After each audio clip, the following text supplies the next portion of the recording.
invitarle a la iglesia y que recibamos con todo nuestro cariño y corazón abierto para recibir la palabra al pastor, al pastor Hernando Rey. Él viene de Bogotá, Colombia. Él es pastor de la iglesia El Abrazo del Padre. Así que en esta hora lo recibimos, hermanos, como siempre recibimos a nuestros visitantes. Y hermano, pastor, que Dios te use. Muchas gracias, pastor. Seas bienvenido. Gracias por su confianza. Adelante, pastor. Muy buenos días. Qué privilegio poder estar en esta fiesta. Wow, qué alimento. Yo no quería que los hermanos terminaran allí de cantar. Le hablaba al pastor y le decía, me hicieron acordar en algunas de esas canciones del grupo Maranata. No sé si se recuerdan a Maranata. Y le decía, ¿qué se haría Maranata? No volví a escuchar a Maranata, no sé qué pasó. Pero qué canciones más bellas cantaba ese grupo en aquella época, y tuve el privilegio de crecer con estos himnos al lado de mamá, que fue la bendición para mi vida en los himnarios de gloria y triunfo, de fe y alabanza, de aquellos cánticos que era muy niño, pero que todavía recuerdo y todavía les pude acompañar a algunos ahí porque crecí con ellos, y de verdad qué felicidad. Una serenata hoy, ¿no? Es una tremenda serenata que tuvimos hoy. Y qué privilegio estar entre ustedes, de verdad, compartir la palabra esta mañana en este lugar tan precioso. Vengo de Bogotá, como dijo su pastor, una familia que sirve a Dios. Solo tenemos 7 hijos nada más. Alrededor de 25 años sirviendo al Señor ya por su gracia. Y nos ha regalado un bello ministerio allí en la ciudad. Y allí están todos nuestros hijos, mi esposa, sirviendo a Dios, unos en la música, otros cantando, otros predicando. Y es un privilegio cada que estamos allí ver a la familia en el altar, verlos sirviendo a Dios, verlos honrando su nombre, porque no ha sido fácil, la verdad, pero hubo un momento en mi vida en que dije, Dios, ¿cómo voy a levantar esta familia tan numerosa? Y de allí, de la experiencia que he vivido al levantar una familia, mi hijo el mayor tiene 24 años, mi hijo el menor tiene 13 años. Así que al enfrentarme a este desafío en la vida, tuve que doblar mis rodillas y pedirle a Dios, Señor, dame sabiduría. Necesito tu sabiduría para levantar una familia, para vivir la vida como cristiano, como pastor, y para encaminarlos correctamente, como dice tu palabra. Y de allí sale este tema que quiero compartir esta mañana, que se llama claves de sabiduría o principios de sabiduría. Y está basado en el capítulo que leímos ya, que leí al pastor en Proverbios capítulo 1, que qué bueno que han estado hablando de Proverbios porque nos ayuda a encaminarnos en ello. Y también en 1 Corintios capítulo 1, verso 24. Pero antes de ir a la palabra, me gustaría que le digas al vecino que te correspondió esta mañana allí, mirándolo a los ojos, por favor, no me mire a mí por un instante, mira al que se sentó al lado. Vamos, hagamos el ejercicio, por favor. Mira al que está al lado suyo ahora por un instante. Y mirándolo a los ojos, dile lo que yo te voy a decir. No me mires a mí, por favor, mira a alguien y díselo. Dile, de la cara que tú tienes, no tienes la culpa. Pero de la cara que tú pones, sí tienes la culpa. Vamos, otra vez, anímese más, dígaselo. De la cara que tú tienes, no tienes la culpa. Pero de la cara que tú pones, sí tienes la culpa. Amén, esto como para romper el hielo y empezar, porque a veces no es la cara que tenemos, ya tocó. Pero sí es importante la cara que ponemos, ¿verdad que sí? A veces vemos personas que aún con caras tan bellas, ponen unas caras terribles.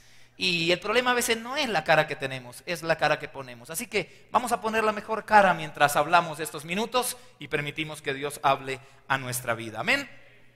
En el libro de Proverbios, acompáñeme por favor, ya dio lectura el pastor, pero me gustaría hacer énfasis en algunas cosas.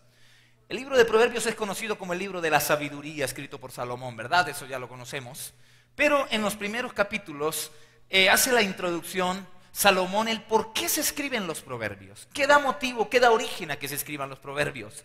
Y en estos 6 versículos me parece que encaja perfectamente por qué fue necesario que se escribieran estos capítulos de proverbios. Y dice, los proverbios de Salomón, hijo de David, rey de Israel, y da el para qué o el por qué. A partir del versículo 2 dice, para entender sabiduría y doctrina, para conocer razones prudentes, para recibir el consejo de prudencia, justicia, juicio y equidad, para dar sagacidad a los simples.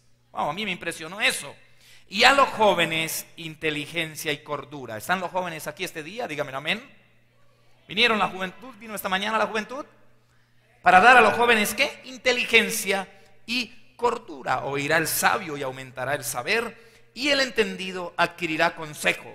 Para entender proverbio y declaración, palabras de sabios y sus dichos prudentes. Y allí encaja por qué es necesario que existan los proverbios. Para que traigamos la sabiduría de Dios a nuestra vida. En el libro de Primera de los Corintios, capítulo 1, versículo 24, me impresiona lo que el apóstol Pablo dice, porque el versículo tiene su parte A y su parte B. Primera de Corintios 1, 24, el apóstol Pablo escribe lo siguiente, y dice, mas para los llamados, así judíos como griegos, Cristo, poder de Dios y sabiduría de Dios. ¿Cristo es qué? Repítalo, por favor. ¿Qué es Cristo? Poder de Dios y sabiduría de Dios. El versículo me parece que se divide en dos partes. Y la iglesia, por años, o alguna línea de la iglesia, hemos sido muy poderosos en la manifestación del poder de Dios. Y debe ser así, porque la iglesia trabaja con el poder de Dios, ¿no es verdad? Pero hay una segunda parte que se ha descuidado mucho en América Latina, y es la sabiduría de Dios. Y el apóstol Pablo dice las dos cosas. Para aquellos que hemos recibido a Jesús en nuestra vida, Cristo se convierte en nosotros en el poder de Dios operando en nuestra vida, pero también en ¿qué más? En la sabiduría de Dios. Y a veces vemos manifestaciones de mucho poder de Dios en muchos lugares, pero poca sabiduría de Dios. ¿Y qué es la sabiduría de Dios?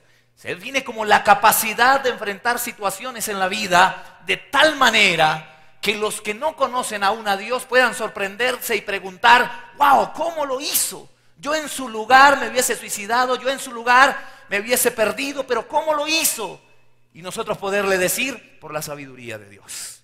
Pedí a Dios su sabiduría y Él me dio la habilidad de hacerlo. No fui yo, no fueron mis estudios, no fue mi capacidad, fue la sabiduría de Dios. Amén. Así que necesitamos el poder de Dios, todo completamente de acuerdo, pero necesitamos la sabiduría de Dios. Amén, también la necesitamos. Y Proverbios por eso dice que el motivo de los proverbios es para que hayan hijos de Dios más sabios, más inteligentes, más sagaces. Y a veces pienso que hemos trabajado mucho solo con una parte. Si bien, como digo, no estoy anulándola porque la iglesia lo necesita, ¿cuánto necesitamos evidencias de la sabiduría de Dios en nuestras vidas? Encontramos matrimonios a punto de entrar a divorcios, a separaciones, porque faltó sabiduría de Dios en esos hogares, porque faltó un buen consejo. Siempre que venimos a atender en las consejerías cristianas matrimonios, uno viene jalando para su lado, otro viene jalando para su lado, y uno se da cuenta con facilidad, este hogar se está destruyendo porque falta un hombre con la sabiduría de Dios, falta un hogar direccionado por Dios, no solo con el poder de Dios, sino con su sabiduría. Amén, iglesia. Siempre, yo les digo siempre, quédense quietos. Algunos matrimonios hoy en día ni siquiera quieren buscar ayuda del pastor. Que no se entere mi pastor que tenemos problemas. Y a veces en la iglesia somos excelentes, pero afuera no tanto. Y vemos situaciones, hogares destruyéndose. Yo siempre les digo, ¿sabe por qué se necesita volver a los consejeros en este tiempo? Porque existen tres verdades en un matrimonio. Tu verdad, mi verdad y la verdad. ¿Cuáles son? Tu verdad, mi verdad y la verdad. Solo el consejero te ayuda a buscar la verdad. El esposo tiene su verdad, la esposa tiene su verdad y el consejero ayuda a buscar la verdadera verdad que está en el centro. ¿Cuántos dicen amén? ¿Cuántos dicen amén? Y entonces se hace necesario ayudarles allí. Ahora bien, la ignorancia en la vida cristiana ha creado caos en las familias.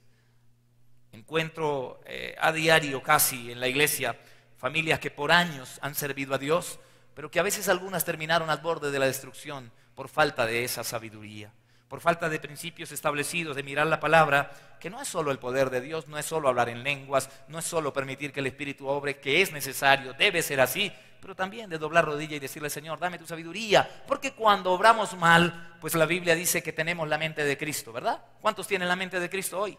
Yo creo también que la tengo, pero a veces yo digo, no hagamos quedar mal a Cristo, aunque los que quedamos mal somos nosotros, porque la gente dice, si tiene la mente de Cristo, ¿Cristo haría eso? Me parece que no. Y entonces faltan grados de sabiduría, de excelencia en la vida cristiana y no solo de poder. Uno de ellos es la creencia histórica de que todo sucede por voluntad de Dios. El camión atropelló a un niño, eso era voluntad de Dios que muriera hoy. Y se adoptan a veces incluso cosas del mundo, ¿no? Cosas como, eso era que hoy le tocaba. ¿Han escuchado esas expresiones? Eso era que hoy le tocaba. Eso sí, le tocaba, no hay nada que hacer. Expresiones como, violaron a la señorita. Voluntad de Dios. Voluntad de Dios. Y la creencia histórica de que todo lo que sucede es por voluntad de Dios. Cuando uno lee la Biblia dice que la voluntad de Dios es buena, agradable y perfecta. Y a veces a unas situaciones que no tienen que ver con la voluntad de Dios, asumimos o asumen ciertas personas que todo es voluntad de Dios. Pastor, mi esposo me acaba de ser infiel, mi esposa me acaba de ser infiel. Y llegar a decirle a eso, tranquila hermano, esa era voluntad de Dios para formar su carácter. Eso era voluntad de Dios. Y a veces esa creencia ha traído situaciones dolorosas a las familias. Y en el tema de la sabiduría de Dios quiero hablar de varios aspectos y varias claves que nos ayudan a vivir mejor como cristianos. En la Biblia, no solo en estos dos pasajes, sino en Segunda de Reyes, capítulo 18, versículo 1, acompáñeme por favor, tenemos uno de los pasajes más extraordinarios e históricos que me fascina mucho leerlo. En Segunda de Reyes, capítulo 18, versículo 1, porque habla de un joven de 25 años nada más. ¿Alguien aquí tiene 25 años? ¿Dónde están los jovencitos de 25 años? Amén, él dijo, yo tengo 25 años. Qué bueno, nadie más se animó, mire, tiene fe para eso y yo lo creo también. Pero en Segunda de Reyes, capítulo 18, aparece en la escena un joven de solo 25 años que se llama Ezequías. ¿Llegaron allí en la Biblia? Y es extraordinario el pasaje porque dice que en el tercer año de Oseas, hijo de Ela, rey de Israel, comenzó a reinar Ezequías, hijo de Acaz, rey de Judá. Y dice, cuando comenzó a reinar era de 25 años. Y reinó en Jerusalén 29 años. El nombre de su madre fue Abi, hija de Zacarías. Hizo lo recto ante los ojos de Jehová, conforme a todas las cosas que había hecho David su padre. Él quitó los lugares altos y quebró las imágenes y cortó los símbolos de acera e hizo pedazos la serpiente de bronce que había hecho Moisés, porque hasta entonces le quemaban incienso los hijos de Israel, y la llamó Neustán. Ahora mira lo que dice luego. Versículo 5. ¿Están allí? En Jehová Dios de Israel puso su esperanza. Ni después ni antes de él hubo otro como él entre todos los reyes de Judá. ¿Me puede repetir esa frase, por favor?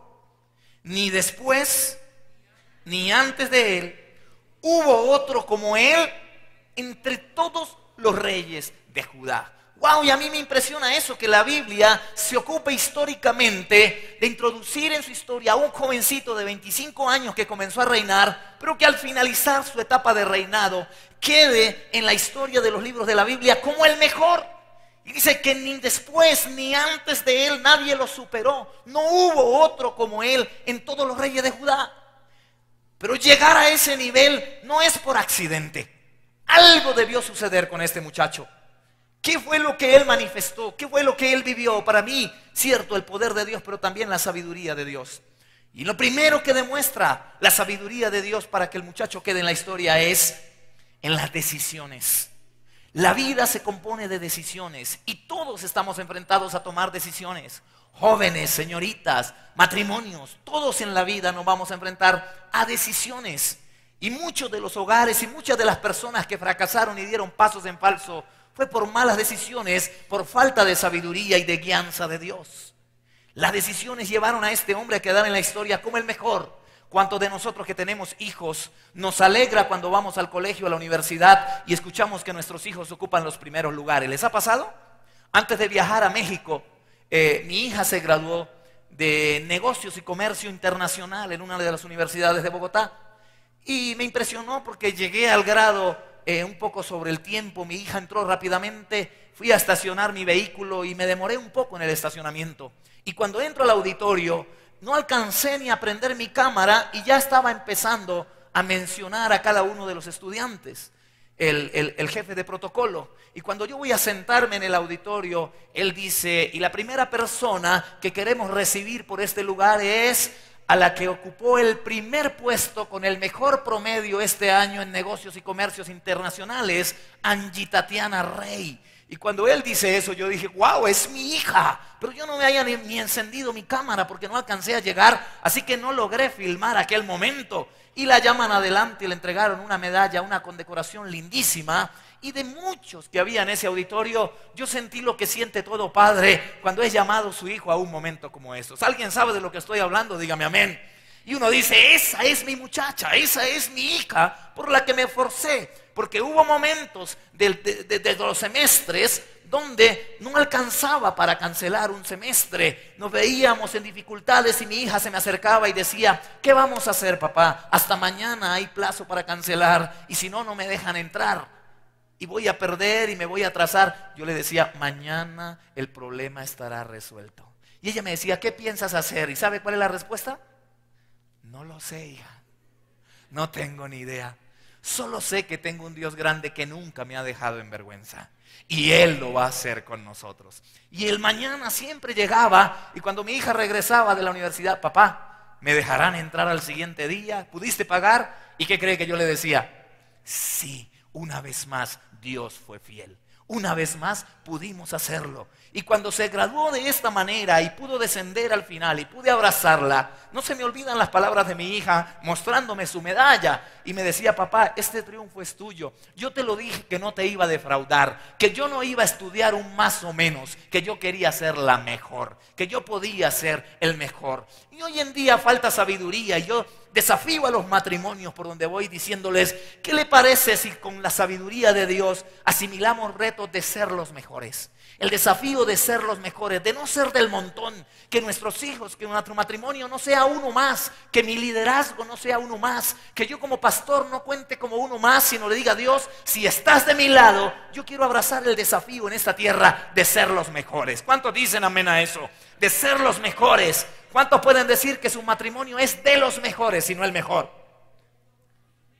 No están muy convencidos. ¿Crees que tus hijos son los mejores? ¿Dónde están los padres que dicen yo tengo a los mejores hijos? Ahí vamos a tener un problema porque yo también creo que los míos son los mejores. Pero qué bueno si abrazamos eso y decimos, yo abracé por la sabiduría de Dios un principio. ¿Cuál es? Voy a crear el desafío de ser los mejores, que mis hijos sean los mejores en lo que hacen. Tengo 7 hijos, pero ha sido difícil porque no todos aman la excelencia como aquella muchacha. Al comienzo, mis 2 hijos mayores se graduaron con honores del colegio, de su bachillerato. Pero me confié tanto que los 2 que siguen me perdieron el año enseguida.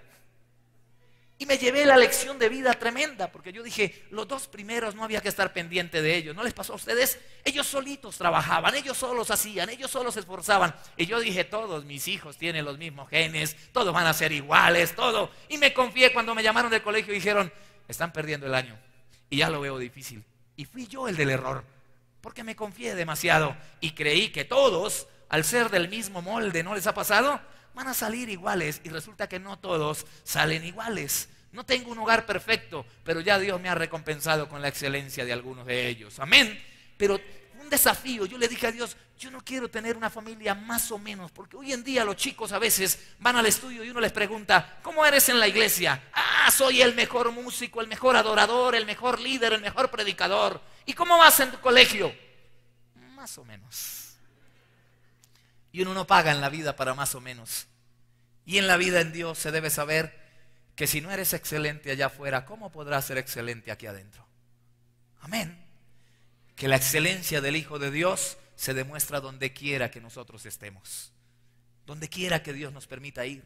Y yo les digo, les pregunta a uno, ¿cómo vas en la universidad? Más o menos. Y a veces llegan y dicen, papá, tengo novia. ¿Y cómo es la muchacha? Más o menos, pues más o menos. ¿Qué tal ese noviazgo? ¿Cómo funciona?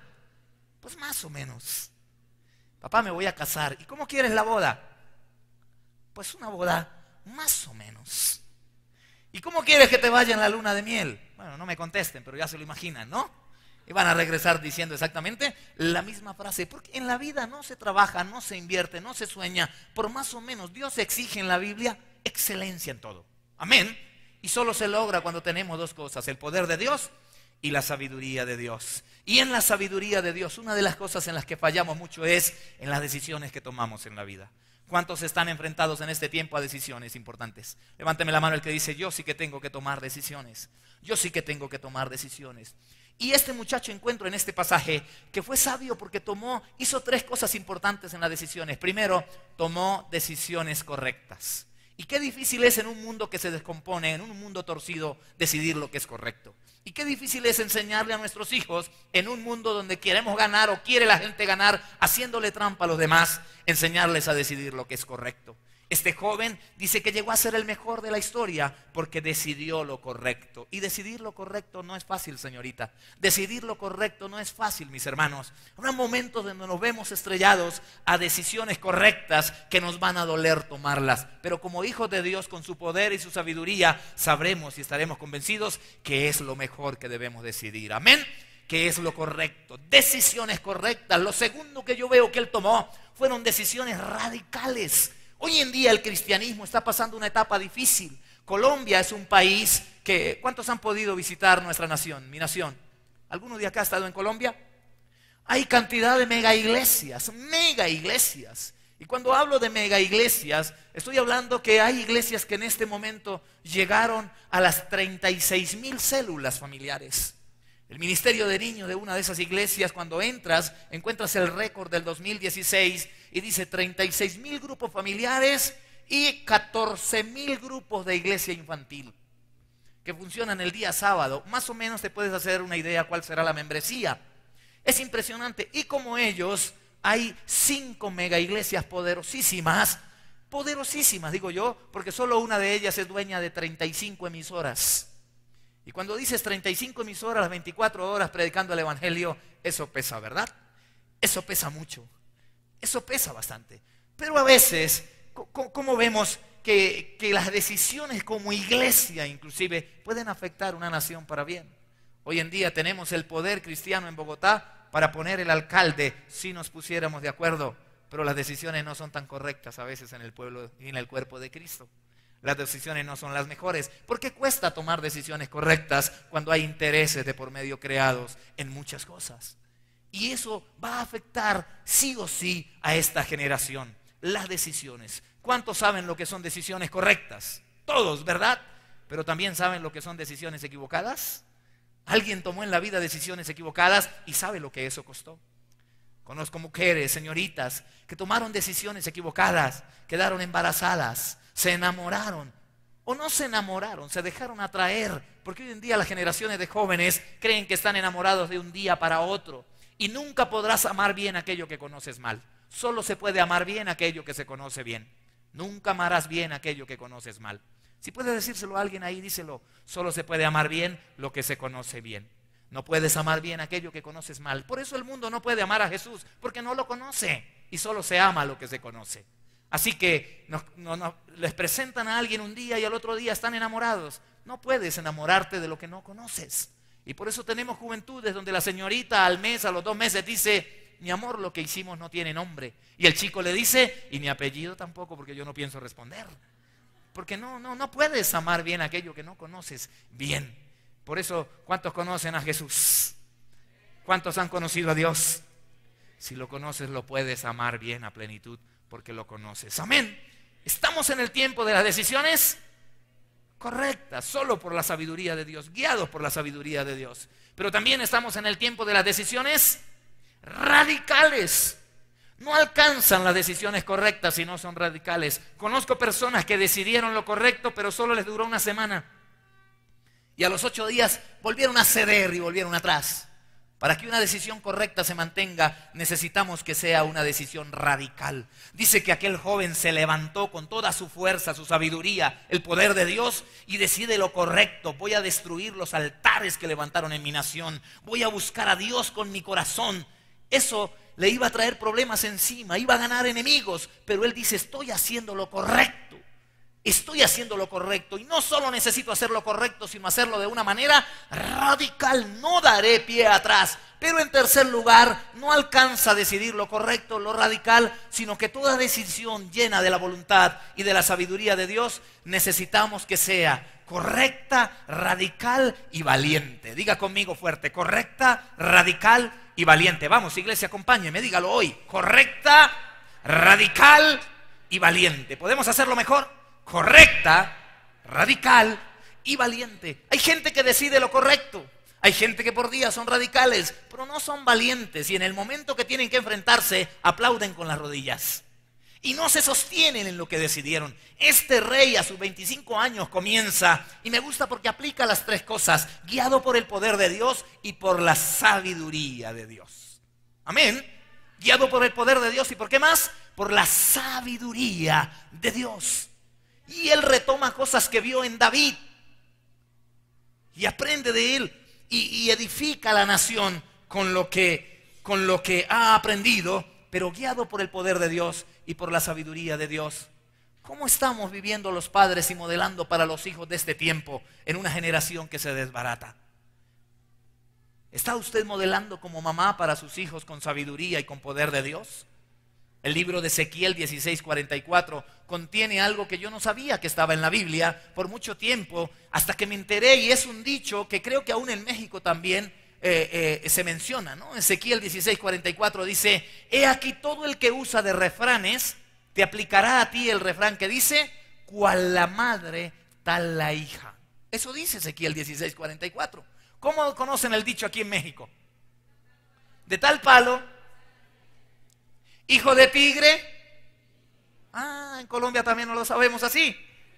Y eso dice Ezequiel 16:44. El que usa refranes te aplicará a ti el refrán que dice: cual la madre, tal la hija. Y hoy las expresiones que escuchamos es: igualita a la mamá, igualito a su papá, igualitos. Ahora, ¿en qué son igualitos?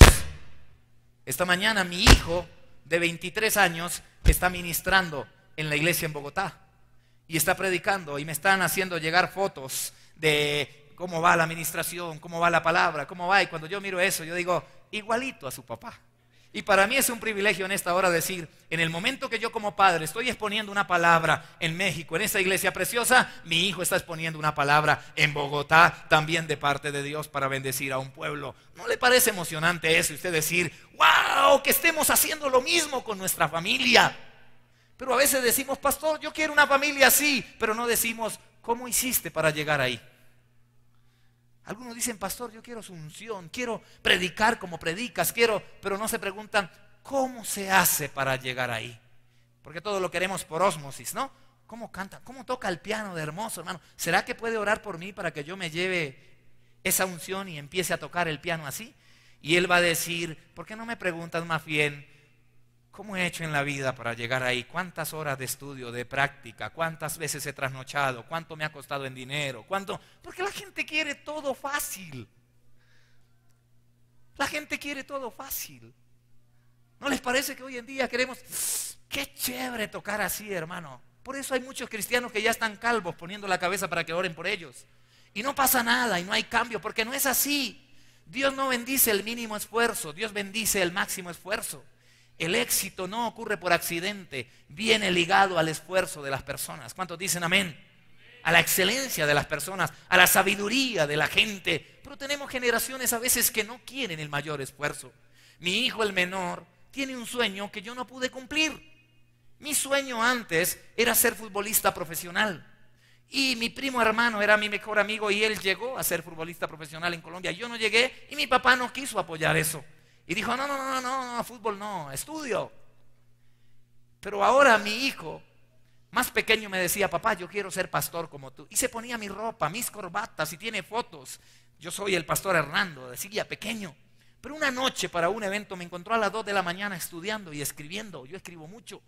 Y se me acercó por detrás y me dijo: papi, ¿no te vas a acostar? Y yo le dije: ya casi, hijo, estoy terminando de estudiar unas cosas. Me dijo: ¿por qué estudias tanto? ¿Por qué lees tanto? ¿Para ser pastor hay que estudiar tanto? Y le dije: es una de las cosas que se hace necesaria. Y dijo: papá, ya no me interesa ser pastor. Ya no quiero ser pastor. Y comenzó a aficionarse por el fútbol. Y comenzó a apasionarse por el fútbol. Fue el Club Barcelona a Colombia y hizo convocatorias para chicos menores de 15 años. Y se llevaba 16 jovencitos para España. Mi hijo clasificó entre una multitud muy grande entre los 16. Y la felicidad de nosotros era, wow, qué chévere que lo está logrando. Pero después vivió una decepción porque mintieron en las ofertas que hicieron, no cumplieron con lo que hicieron. Y mi hijo sufre una decepción y entonces un día botó sus tacos lejos y dijo, nunca más jugaré al fútbol. Y entro yo como padre a cómo lidiar con esa situación. Señor, dame sabiduría. Por eso le decía, tuve que en la crianza de mis hijos decirle, Dios, no solo tu poder va a ser necesario, sino también tu sabiduría. Y me di cuenta de una cosa, los padres de hoy no estamos enseñando a los hijos a lidiar con las frustraciones. No le enseñamos a nuestros hijos a lidiar con las frustraciones, a enseñarles que en la vida se estrellarán con muchos no. Mírenme aquí, por favor. ¿Cuántos de ustedes tienen hijos? ¿Qué pasa cuando a un hijo le decimos que sí? Y nos pide permiso. Papá, ¿me da permiso para ir a una fiesta? Y le decimos que sí. Pues que cuando volteamos a mirar ya no está al lado de nosotros. Se ha ido, ¿cierto? Pero ¿qué pasa si le decimos que no? Inmediatamente tenemos una pregunta. ¿Cuál es la pregunta? ¿Cuál es la pregunta? Ah, es la misma que hacen los chicos de Colombia. Pensaba que era solo allá. En todas partes, cuando decimos un sí, no hay una pregunta. Pero cuando decimos un no, inmediatamente viene una pregunta. ¿Y por qué? ¿Acaso no viste mis notas? ¿Acaso no ves cómo pasé el semestre? ¿Por qué? Y es bueno como padres cuando de vez en cuando les damos un no, así se merezcan un sí. Por esto a veces no me aman mucho los jóvenes por donde paso, pero ahora los defendemos. Porque ellos creen que es injusto decirles no cuando están acostumbrados solo a que les digamos sí. Pero es una manera de enseñarles a manejar las frustraciones. En la vida ellos necesitan sabiduría, pero los padres deben transmitírsela porque van a encontrar muchos no. Quizás te presentas para la mejor universidad y te dicen, no pasaste, faltaron 2 punticos. ¿Y cómo se comportan? ¿Cómo salen de allí? Deprimidos, llorando, porque no les enseñamos a manejar las frustraciones. Aún dentro de la iglesia he tenido que manejar casos de chicos que se empiezan a enamorar de señoritas, que los ven adorar a Dios, que los ven servir a Dios y se empiezan a enamorar.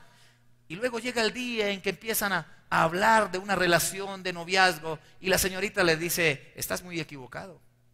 Lo nuestro es solo una amistad. Te veo como mi amigo, como mi hermanito, no te imagino como mi novio. ¿Y cómo salió ese muchacho para la casa ese día?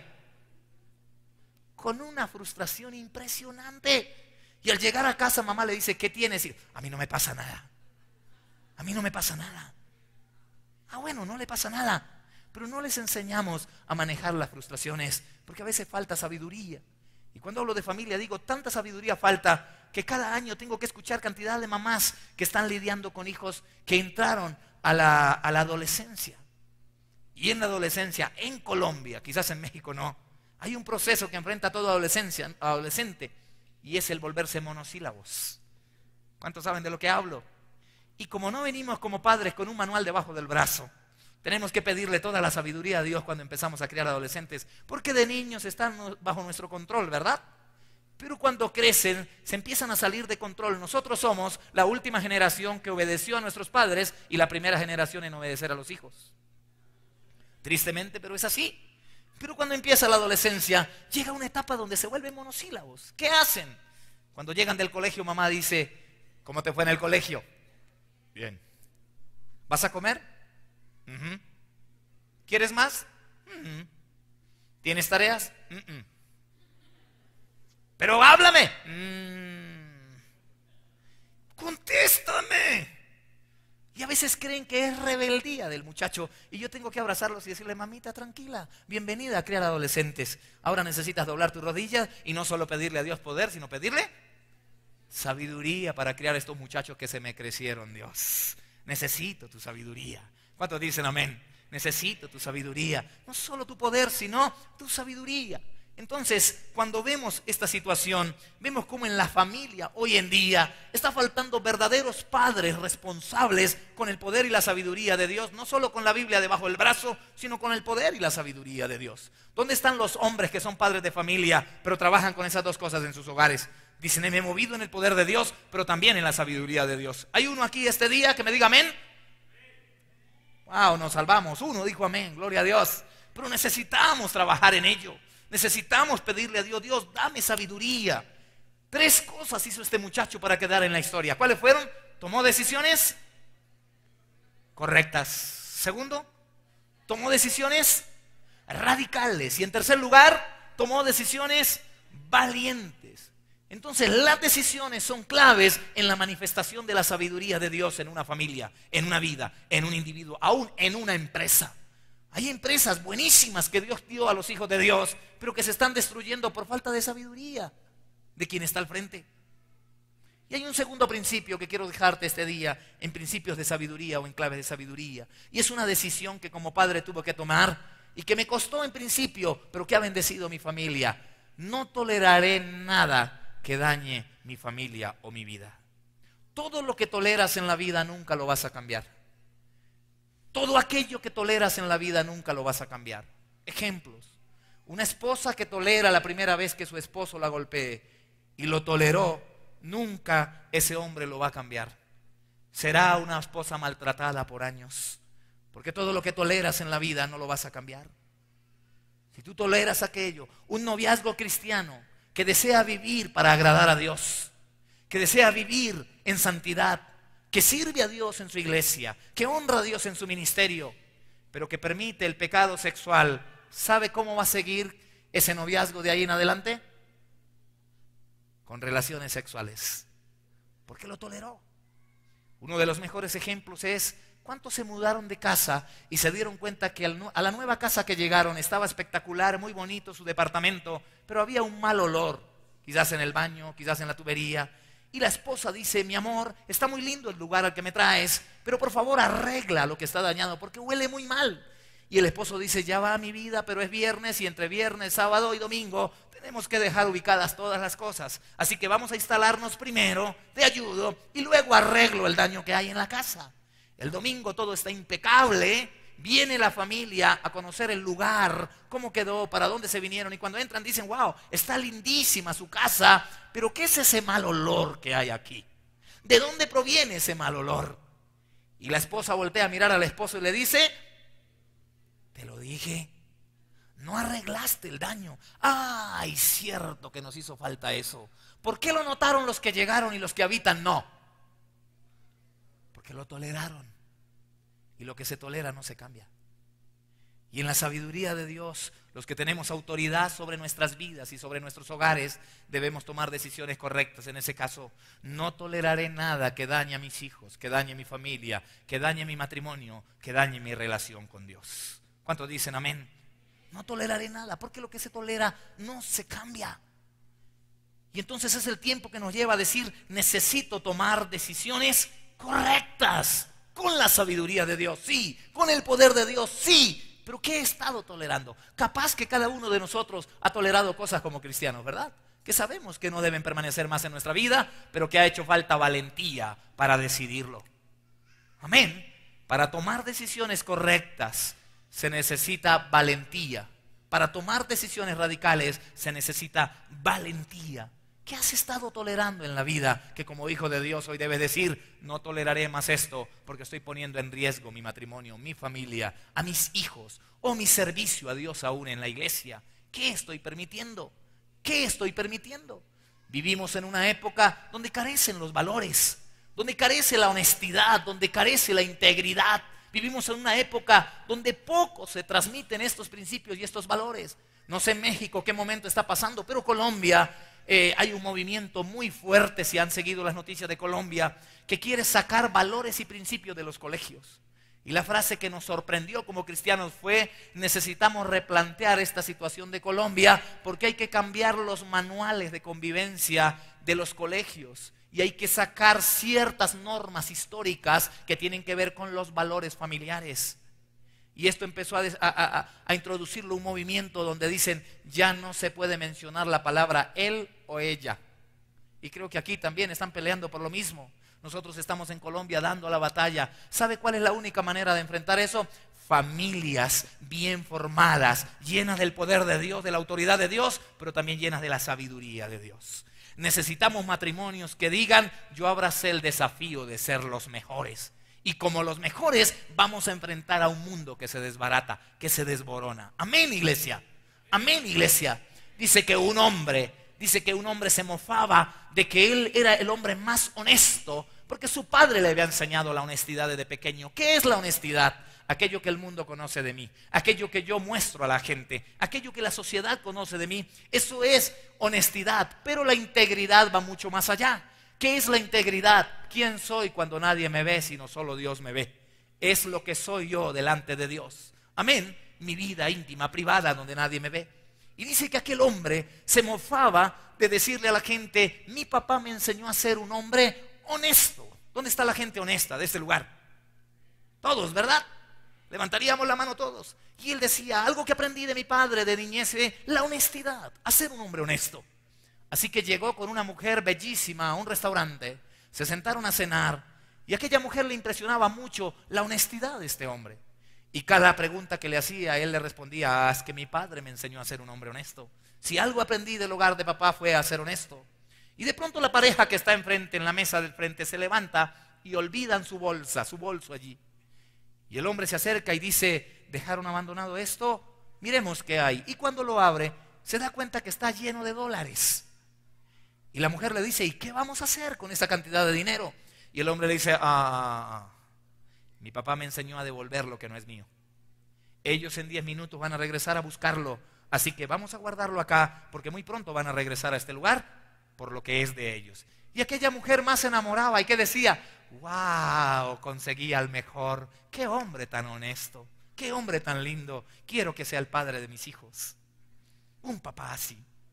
10 minutos después regresa la pareja buscando algo y el hombre le dice: hey, ¿buscan esto? Sí, lo tiene, sí. Lo abren, cuentan y para sorpresa se dan cuenta que todo el dinero está completo sin faltar un solo billete.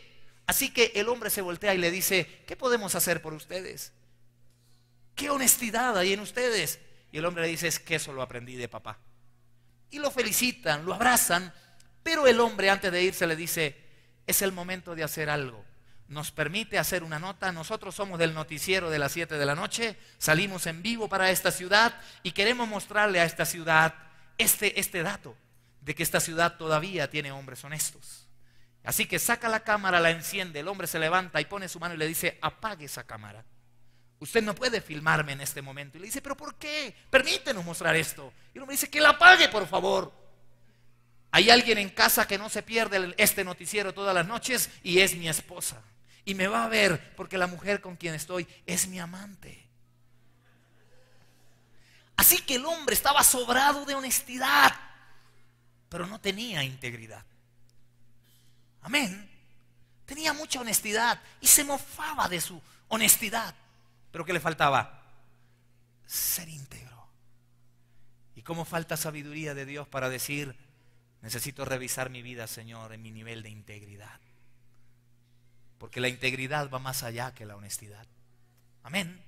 La integridad en un mundo que se desborona sin valores y principios va más allá que la honestidad.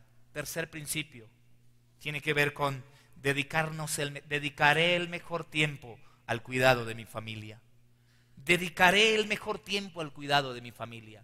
Y allí es donde yo digo: a lo que te dedicas, en eso te conviertes. Nadie podrá ser excelente en aquello a lo que no está dedicado. A lo que te dedicas, en eso te conviertes. ¿A qué estás dedicado? La clave de tu éxito se esconde en tu rutina diaria.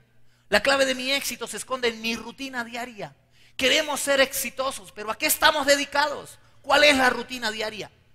Si me dices que duermes todos los días hasta las 11 de la mañana, no necesito ser un profeta para decirte lo que te espera en el futuro. Si me dices que ocupas los últimos lugares en el colegio, no necesito ser profeta para decirte lo que te espera mañana. A lo que te dedicas, en eso te convierte. Algunos quieren tener el mejor hogar, pero se han dedicado a ser papás. Se han dedicado a ser esposos. Algunos quieren los mejores hijos, pero se han dedicado a hacerlo. Hay mujeres que quieren el mejor hombre a su lado, el mejor hijo a su lado. Se han dedicado a ser madres. A lo que te dedicas, en eso te convierte. Pregúntale al músico qué tan dedicado está a la música. Pregúntale al deportista qué tan dedicado está a su deporte. El éxito no es un accidente buscando dónde ocurrir. es producto del mayor esfuerzo, de la dedicación. Si sirves en la iglesia como ministerio, ¿qué tan dedicado estás a ello? ¿Cuánto dedicamos a lo que hacemos y servimos para Dios? La iglesia se convirtió por años en el lugar donde aplaudimos la mediocridad y el talento que no se tiene. Soy sobreviviente de una generación donde se aplaudía el culto de especiales, donde pasaban personas adelante que hacían todo muy bien en la iglesia, menos cantar.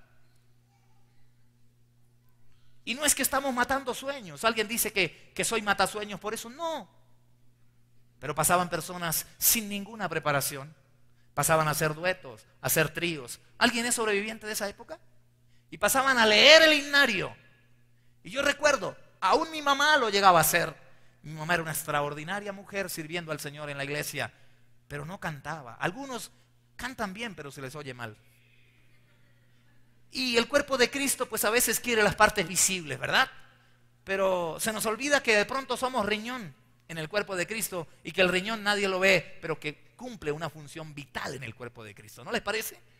Así que yo recuerdo a mi vieja, a mi querida madre. Bueno, vieja no, la Biblia no llama vieja a ninguna mujer, la llama avanzadas en edad.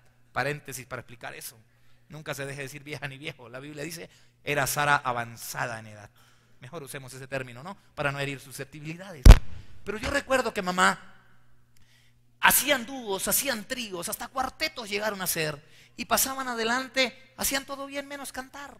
Tomaban el himnario, se encontraban en ese momento, no ensayaban, y pasaban y leían una estrofa y trataba de cantar a alguien, la otra no cantaba, el uno cantaba por H muda, el otro cantaba por otro lado, y ninguno cantaba, pero de pronto se detenían y decían, bueno, ya no más. Pero cuando iban a pasar, la pedrada, decimos nosotros en Colombia, primero era para los músicos, y decían, yo no canto tan bonito como los hermanos de acá de la alabanza, pero como yo lo voy a hacer es para la honra y gloria del Señor, pues la verdad no me interesa lo que digan los músicos. Y los músicos, pobres ellos, ¿no? Tanto que ensayan, tanto que se preparan, tenían que agachar la cabeza y decir, bueno, hermana, está bien, cante pues, cante. Y cuando terminaban de hacer lo que hicieron allí, del intento que hicieron, el pastor tomaba el micrófono y decía algo como, a ver, iglesia, aplausos, aplausos esta mañana. Por lo menos lo intentaron para ustedes que ni lo intentan. Y yo en mi época empezando miraba eso, con poco conocimiento decía en mi corazón, si Dios pide excelencia, ¿qué estamos aplaudiendo? ¿Qué estamos aplaudiendo? Y por eso venimos de una generación donde estamos enseñando que Dios levanta excelentes músicos. Y no hay nada más bello que escuchar un piano bien ejecutado, ¿cierto? Cuando alguien hace música, canta y adora a Dios. Y no estamos matándole sueños a nadie. Estamos diciendo, quizás tienes el sueño y estás comenzando. Prepárate, no desistas. Trabaja duro hasta que lo logres. Vamos, ánimo, puedes llegar allí. Pídele a Dios sabiduría. Pídele a Dios que te guíe, que te enseñe, que te dé la capacidad. Pero no es justo que la iglesia siga aplaudiendo la mediocridad y el talento que no se tiene. ¿Cuántos están conmigo? Díganme amén. Necesitamos tener a los mejores jóvenes preparados. Que en nuestras iglesias, los que están en una universidad, ocupen los primeros lugares. ¿No le parece? Con la sabiduría de Dios, con la mente de Cristo que tenemos. Cristo, poder de Dios y sabiduría de Dios. No es justo que ocupes los últimos lugares y que digas para la honra y gloria del Señor. No es justo. No me parece. Dios no le amargó la vida a más de 40 autores para que nosotros solo usemos esto aquí, sino para que la sabiduría de Dios se refleje en los que somos hijos de Dios. Amén. Así que este principio de dedicarnos tiempo tiene que ver que a lo que te dedicas en eso te vas a convertir. No puede ser excelente alguien en algo a lo que no está dedicado. Y cuando vemos los ministerios, cuando queremos ser imitadores, cuando queremos servir en la iglesia, sí que nos cuesta a los pastores exigir a la gente porque quieren servir con el mínimo esfuerzo. Algunas familias que tengo en la iglesia que pastoreo llegan y me dicen, ay pastor, entiéndame, llegué tarde porque tengo 2 hijos pequeños. Yo le digo, no te puedo entender porque sé lo que es levantar a 7. Y sé lo que es levantarlos temprano, y sé lo que es ayudarle a mi esposa, y sé lo que es bañarlos, arreglarlos, hacerle de comer con mi esposa y llegar a la iglesia con puntualidad. Así que no te puedo entender, no me pidas que te entiende, porque lo que quieres es que te justifique. Si vas a servir, quiero excelencia. Toque a alguien este día y dígale, si vas a hacerlo para Dios, vamos, díselo a alguien ahí, si vas a hacerlo para Dios, tienes que ser excelente, porque nuestro Dios ama la excelencia. ¿Cuántos dicen amén? Amén. Es así. Es así.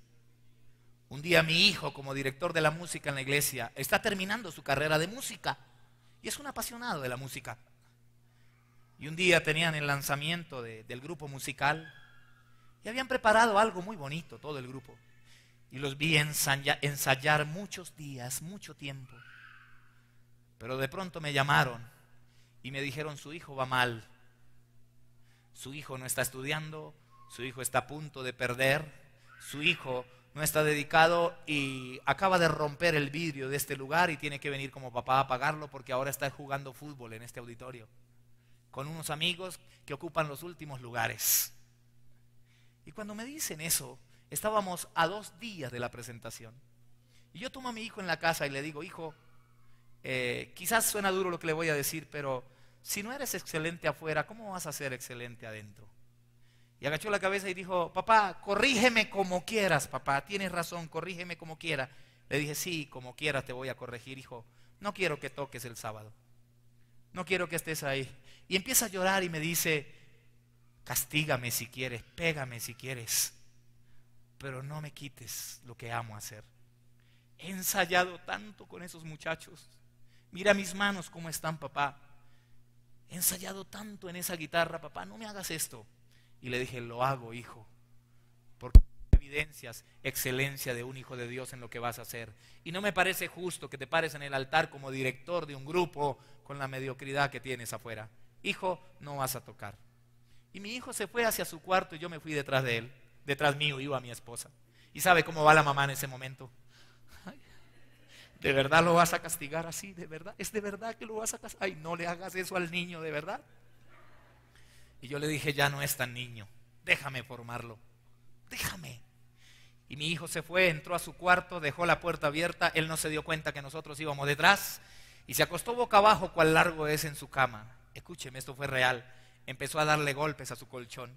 Le daba puños a su colchón con ira, con rabia y decía, Diosito, ¿por qué mi papá me hace esto? ¿Por qué? ¿Por qué? Tú sabes que no es por el deseo de mostrarme, es porque amo tocar para ti, es porque te amo, ¿por qué? Y luego él solo allá hablando decía, pero me lo merezco, pero me lo merezco. Yo sé por qué mi papá me está haciendo esto, me lo merezco. Yo lo sabía y lo permití, me lo merezco. Yo no soy bueno, no sirvo para nada, yo no. ¿Y sabe qué hacía yo detrás? De la mano de mi esposa así, mire.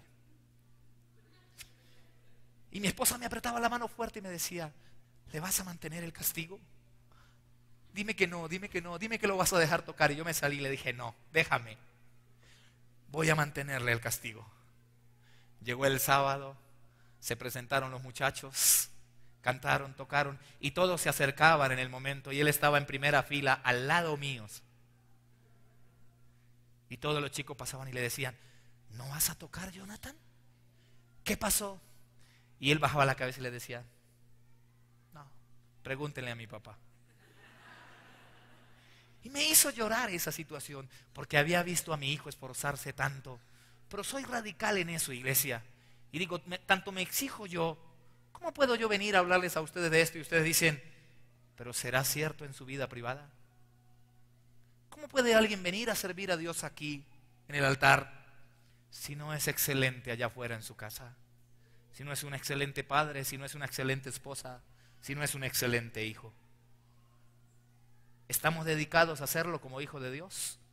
¿O hemos confundido los roles? Ah, no, la iglesia es la iglesia y la casa es la casa. No puede ser así. Y habrán decisiones que nos costarán lágrimas. Y yo le agradezco a Dios que me dio la capacidad de hacerlo, porque créanme que me costó lágrimas hacerlo. Lloré. Porque mi hijo a lo que se le mete con toda trasnocha, hace lo que tenga que hacer. Pero soy exigente y le he enseñado eso. Y hoy en día es un formador que a los chicos que agarra en sus manos los somete a los mismos procesos que su papá lo ha sometido a él. Entonces dice, no lloren porque mi papá me formó así. Así que aprendí de mi papá y ustedes van a aprender. Y yo digo, qué bueno que ya puedo confiar en él porque veo disciplina. Porque hay gente que no ha creado eso en sus vidas y son un completo desastre queriendo servir a Dios. Amén. Entonces, la excelencia debe abrazarnos en casa. ¿Qué tan dedicada estás a ser mamá? ¿Qué tan dedicada estás a ser esposa? ¿Qué tan dedicada estás para que puedas exigir tener a los mejores en casa? ¿Qué tan dedicado estás para exigir tener el mejor matrimonio, los mejores hijos? ¿Qué tan dedicados estamos a ello? Y quiero concluir solo con 2 cosas más. Si estamos dedicados a ellos, seremos excelentes y veremos hijos excelentes. Recuerde que se enseña lo que se sabe, pero se reproduce lo que se es. Ni más ni menos. Puedes hablar bonito, pero vivir feo. Y hay gente que habla muy bonito, pero vive feo. ¿Qué cree que se va a transmitir al final? ¿Lo que enseñas o lo que vives? Se enseña lo que se sabe, se reproduce lo que se es. Y a veces uno ve hogares donde hay máscaras terribles, ¿no? Donde hay mentira y donde en la iglesia se quiere demostrar lo que no se es realmente. Y mentimos, o se miente y se engaña. Y a los hijos incluso hay una llamada, me recuerda mucho este tema, y papá, están llamando el cobrador, dile que no estoy. Papá manda a decir que no está. Y es descubierto ahí mismo en el instante que hay una mentira. Dice que un cristiano, ¿no? Un hombre que había sido buen cristiano pierde su empleo. Y al perder su empleo se desespera porque llega a casa y no hay que traer a comer al hogar. Y su esposa dice, mi amor, se acabó el dinero, se acabó la comida, por favor, ubica un trabajo rápido. Y el hombre se desespera porque no tiene que hacer. Pero de pronto, en última esperanza, dice, hoy tengo que encontrar empleo para traer comida a mi casa.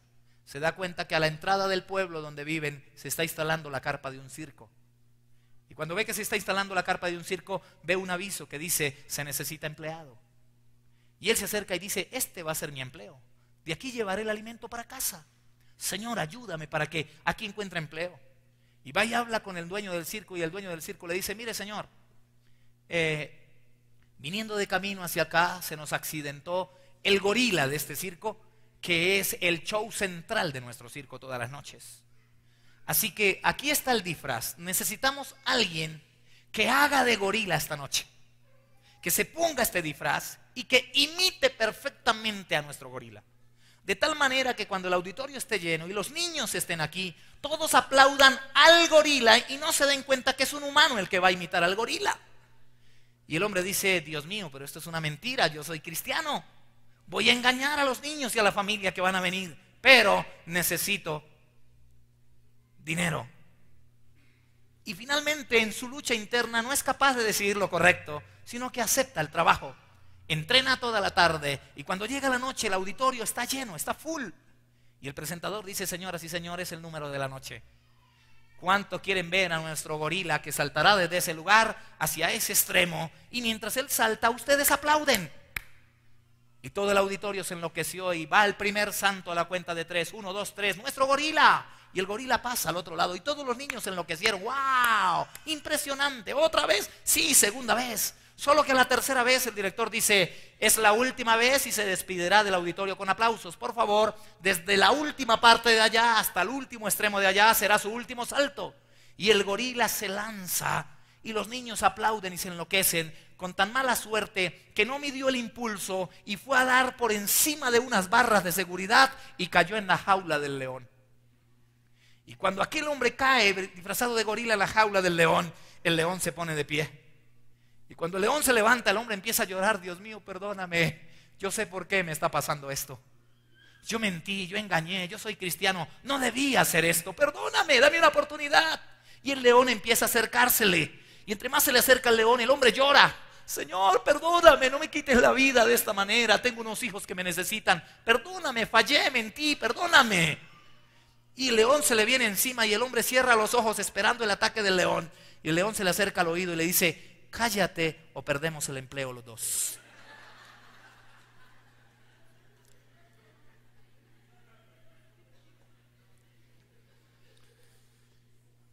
Aquel circo era una farsa. Era eso, un circo. Ningún animal era de verdad.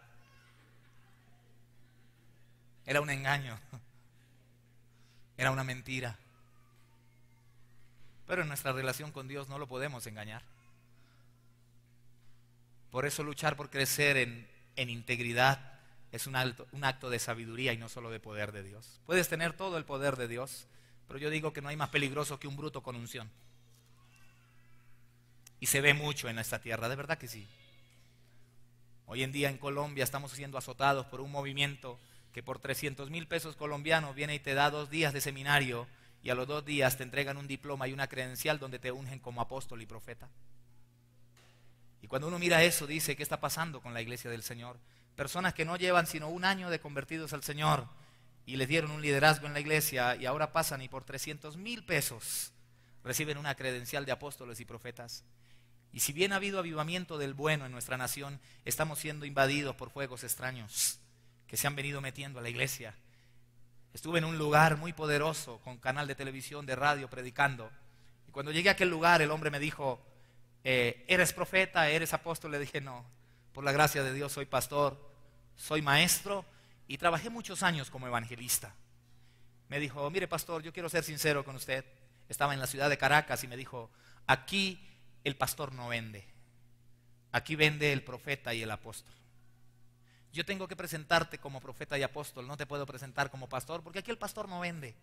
Y cuando yo escuché esa expresión, de verdad me dolió mi corazón, porque tengo el concepto que ustedes tienen de cómo Dios es y su Espíritu Santo, quien distribuye, quien da como Él quiere, ¿verdad? Quien separa. Pero me dolió y cuando regresé al final pensé que estaba jugando y había hecho una publicidad extraordinaria, como profeta y apóstol. Y me dijo, y yo necesito que hagamos algo. Antes de irte de esta ciudad, necesito ungirte como profeta y apóstol a las naciones. Y yo le dije, yo no estoy interesado en eso. No, es que yo te doy el diploma, te doy la credencial. No, es que yo no lo necesito. Ah, entonces sigue como pastor. Pero no vas a vender tu ministerio a las naciones. Y le dije, yo no trabajo de esa manera y no busco quién me lleva. Trabajo con relaciones de amistad, de amigos. Por eso cuando Arby me dijo, amigo, ven a México, yo ni sabía para dónde iba. Porque me dice, tengo unos buenos amigos y de pronto haces una gira y nos bendices. Y yo, amén, así trabajo y por donde paso me gusta dejar amigos con los que puedo seguir hablando y seguir en contacto y ser de bendición. Amén. Pero termino en esta parte. Cuando regreso, había demasiada gente en la plaza que hay al frente. La iglesia, el auditorio se había llenado y afuera había muchísima gente. Y cuando entro, llama a 5 guardaespaldas para que me ayudaran a entrar.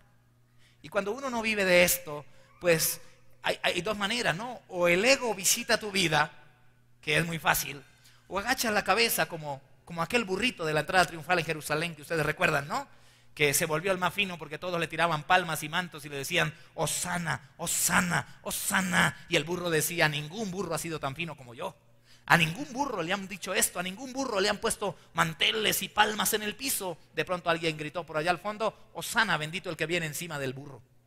Y el burro entendió que lo importante no era él, era el que venía sobre él. Y cuando no entendemos eso, pues es fácil apartarnos de lo que Dios quiere, ¿verdad? Y cuando voy con los guardaespaldas, la gente se enloquece. Apóstol, tóqueme. Apóstol, sáneme. Profeta, bendígame. Escuchen, literalmente me pellizcaban, me alaban la ropa, me tironeaban de todas partes, perdón. Y yo no estaba acostumbrado a eso. Jamás había vivido una experiencia así. Apóstol, sáname, bendígame, dame palabra, apóstol. Tóqueme. Y los guardaespaldas me llevaron al fondo y no sé cómo llegué vivo al final. Pero es impresionante. Y cuando salí de ahí esa noche, yo decía, con razón algunas personas se acuestan ovejas y se levantan apóstoles y profetas. Porque el ego los mueve. Y porque hay quienes promueven ese ego. Y tristemente estamos siendo invadidos por gente que poca sabiduría de Dios tiene al obrar con algo tan delicado como los ministerios, con algo tan delicado como el servicio a Dios. Y si bien hemos sido afectados para bien, digo yo, en el mover de la iglesia en Colombia, también estamos viviendo una época demasiado peligrosa. Retomo entonces y finalizo mi charla este día, mi tema. ¿Qué tenemos que hacer en la sabiduría de Dios y en el poder de Dios? Aprender a tomar decisiones. Amén. Decisiones guiadas por Dios. Orando y pidiendo la voluntad de Dios. A veces nos equivocamos al pedir la voluntad de Dios y Dios solo tiene 3 respuestas a nuestras peticiones. Sí, no y aún no es el tiempo. Pero a veces somos de los que le decimos, Señor, dame esto y no acepto un no por respuesta. ¿Ha escuchado a esas personas? No respetan la voluntad de Dios. Dios tiene un sí para tu petición, tiene un no o tiene un sí pero no. ¿Qué significa eso? Hijo, sí, pero aún no es el tiempo. Espera, todavía no, más adelante. Madura, forma carácter, te lo voy a dar, pero más adelante, espera. Así que hay que saber tomar decisiones correctas, radicales y valientes, ¿verdad?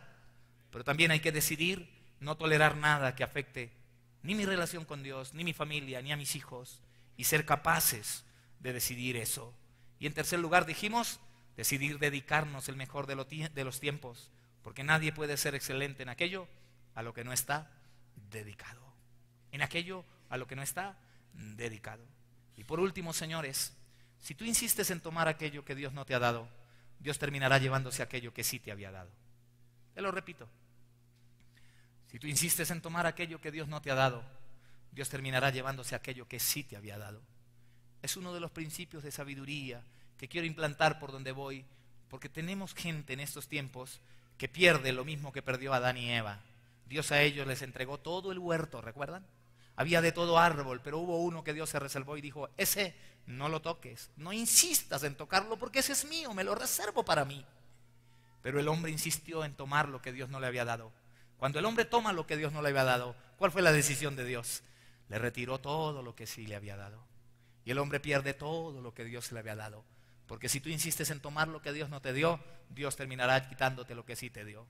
El diezmo. Dios dijo, dame la 10ª parte, tráelo al alfolí.